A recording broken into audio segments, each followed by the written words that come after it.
So that's why. So it could be stress-induced or I lifestyle. think modern society has changed. And that's probably why we have more, like, the stress of it is what brings us breathing.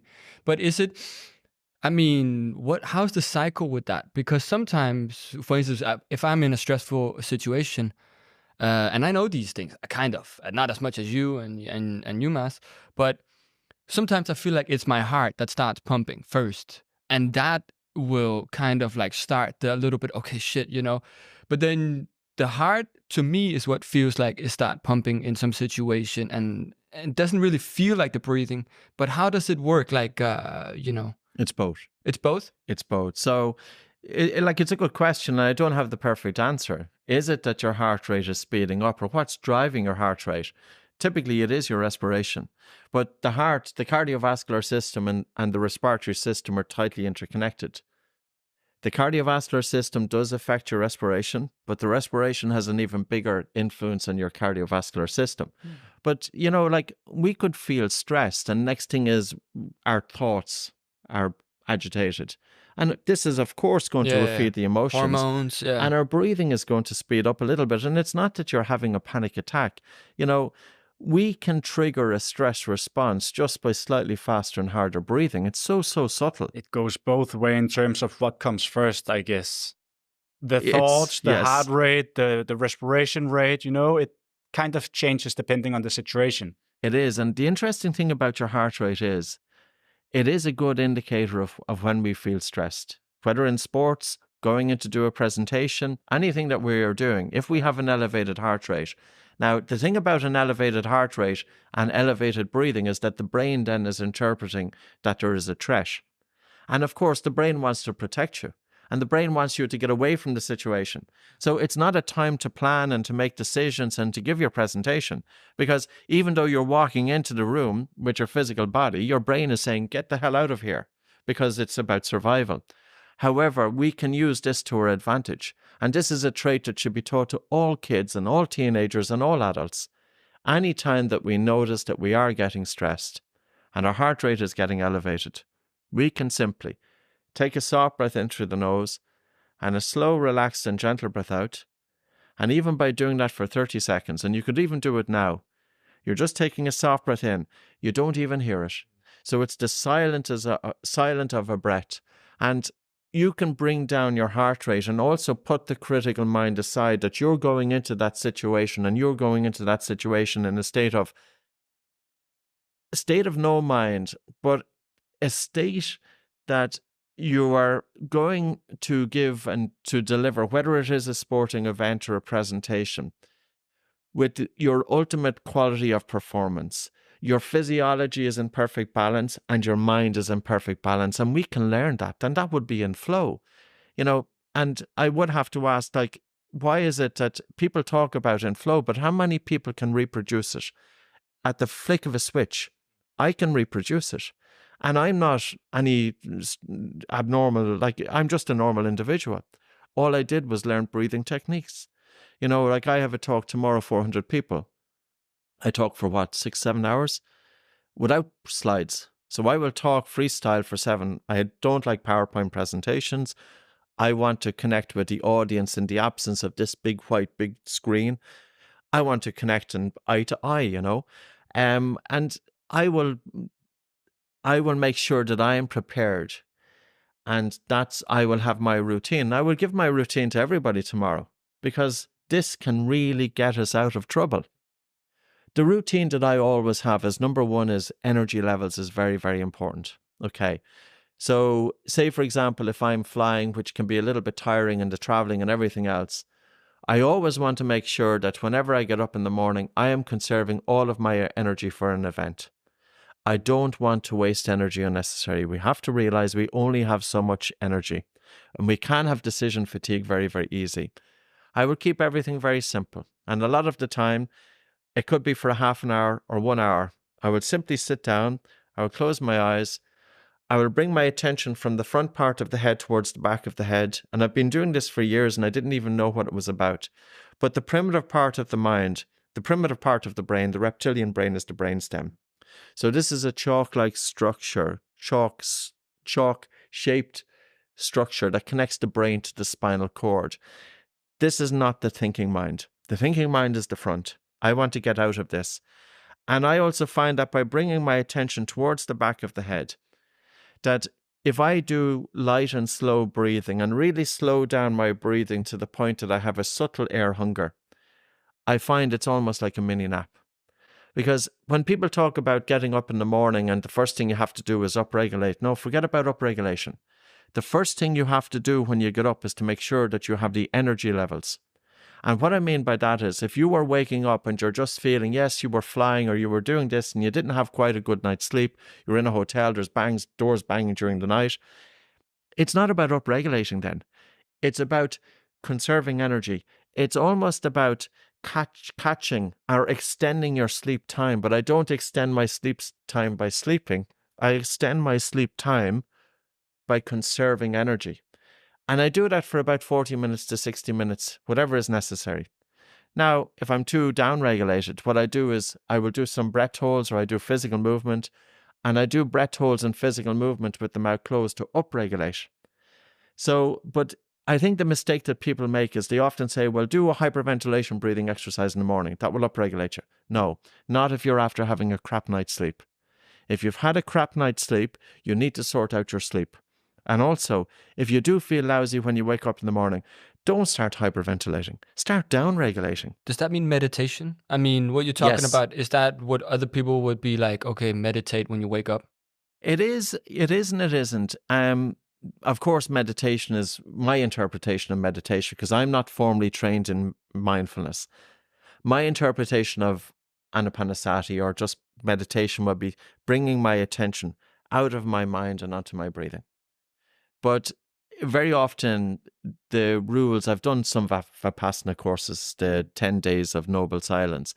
The instruction there would be don't change your breathing patterns. But I don't agree with that. And the reason being is because mindfulness originated maybe 2,000 years ago. Yeah. It's a long time on the go, but life is so much different then. Now we have a problem of chronic stress. And I think it's fundamentally very important that we actually do change our breathing patterns, that we, not by forcing our breath into place, it's having the observation on the breath. And of course, when we are observing the breath, our attention is out of our heads. We can't think and have our attention on our breathing at the same time. But also with that, I want to have my attention on my breathing, and I want to be gently softening and slowing down my breathing almost to the point that my breathing disappears. Now, you could say, well, that will happen in meditation. Yes, it will, but how long will it take for it to happen? Too long. I want to go straight to the source. If I've got 5 minutes, I want to tell my brain that I am safe. And all I will do is simply close my eyes, bring my attention inwards, shift my attention towards the back of the head, onto my breathing, slow down everything, and I will spend 5 minutes saying, just conveying, using it to my advantage, that, yes, for my body to tell the brain that I'm safe. And when the brain interprets that the body is safe, then the brain will send signals of calm. Now, people might say to me then, well, you're going to go out on stage and you'll be too relaxed. No, I won't be. The problem is that many of us go out on stage, we're too elevated. We want to bring ourselves down to normal. Does that make sense? And there's a time if you feel really sluggish, the problem with sluggish then is not about upregulating. That's about the conservation of energy. I want to take a quick break to acknowledge one of our sponsors, Swedish Cold. This thing that I'm sitting in right here is the most amazing spaceship I've ever seen. Swedish Cold doesn't just produce ice baths. They produce the most revolutionary cold exposure experience that's out there. Not only is it stylish, but the running costs are low, the water freezes fast, and the water temperature remains at 0 degrees Celsius all year long. So whether you're a health-conscious individual like me, a gym owner, or you run a facility, then this state-of-the-art ice bath would be a perfect match for you. For me, this is one of my favorite habits. Not only does it boost my testosterone and my dopamine, it also elevates my core temperature, and it helps me manage my stress levels. With Swedish Cold, you're not only investing in a piece of equipment, you're investing in your future. So head over to swedishcold.com and remember to use the code HOLISTIC10 to save 10% off your next ice bath. Okay.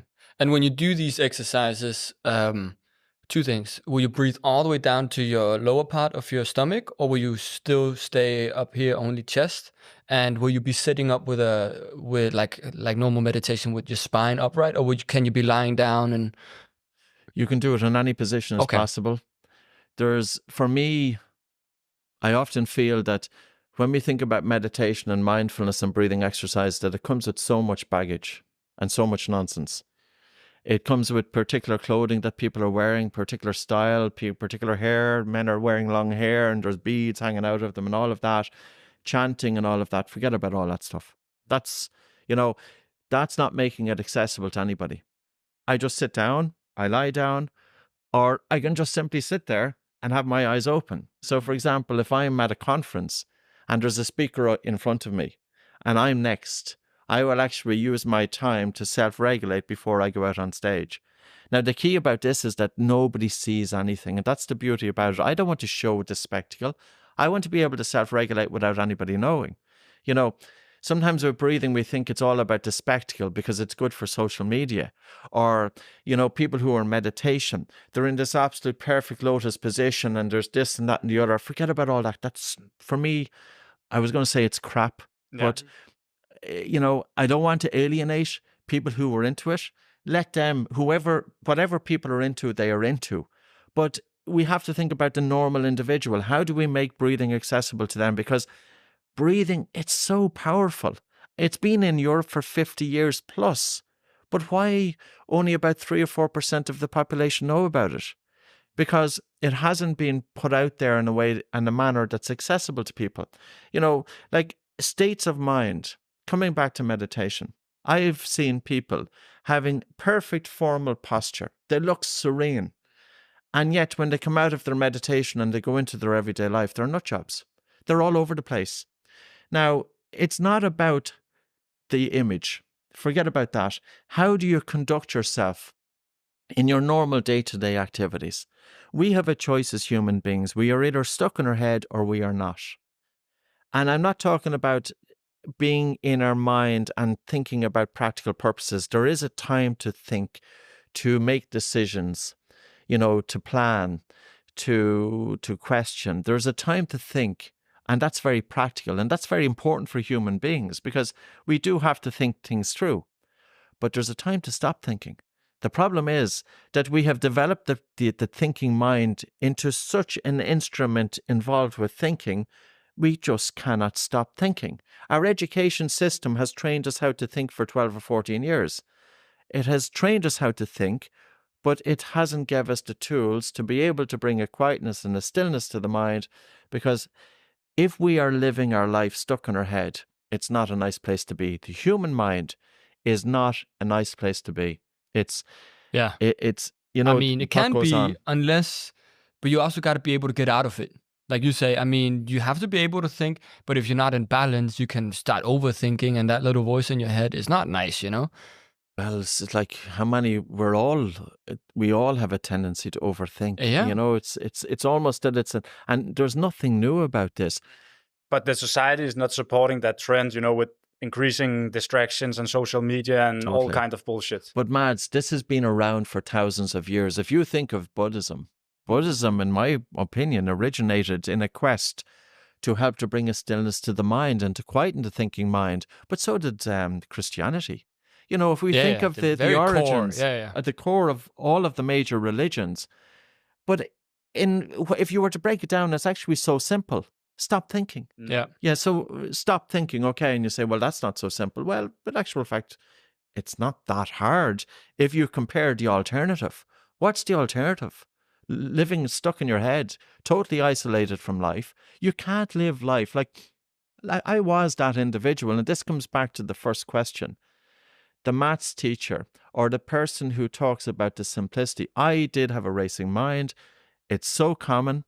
Ireland economically in the 1980s was a really deprived area. I remember a school teacher saying to us when we were in school, how many of you are going to emigrate? And 3/4 of us put up our hands. That was Ireland in the 1980s. And, so you can imagine a situation that you have a country of economic deprivation. And I was a driven individual and I wanted to escape that. And I pushed myself and I pushed myself and I pushed myself. I left school originally at 14, never to go back.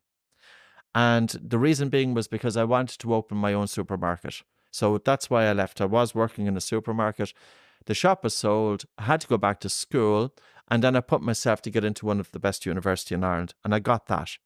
But it came with a price. And it came with a price that I sacrificed everything to achieve this goal. And I sacrificed it because I was put into a situation, of course, to be educated. But in order to be educated, you need concentration and energy levels. I didn't have that. I was a mouth breather, fast breather, upper chest breather. Your nervous system is in a constant fight or flight response. I was tired. I didn't have the ability to hone my attention on one thing. And all that time in education, even going to one of the best universities, it's in Europe pretty much, we were not taught how to concentrate, nor were we taught how to deal with stress. So coming back full picture, when I came across breathing, I was lucky enough I went to a 2-hour talk in Dublin in a hotel, and it was obviously given by people, 2 individuals, who were in a state that they were immersed in presence. And there's one thing about human beings that when we talk about bringing a stillness and a quietness to the mind, it's not necessarily the words that we are transmitting, but there's something else that goes beyond the words. And I don't want to sound too woo-woo here because it's difficult to kind of objectively break it down scientifically. But I left that 2-hour talk and I walked down Grafton Street, which is a street in Dublin. It was the first time that I actually saw the street. Yeah. Now, I had walked that street numerous times and I can still remember. I can remember the colours, I can remember the sounds, I can remember the feeling, and I can remember the silence in my head. And it wasn't, it was just different. I didn't really know what was going on, but I got a taste that I wasn't consciousness or whatever you want to call it, aware. It was almost as if the critical mind had just been put aside for that brief period of time because whatever I'd listened to these 2 individuals. And it wasn't that I was in a state of hypnosis or anything like that going down the street. But it planted a seed in me that even though I woke up the next morning, I was still back to that racing mind because of the societal pressures for young kids. And I was I wasn't a teenager, I was a person, I was in my early 20s at the time.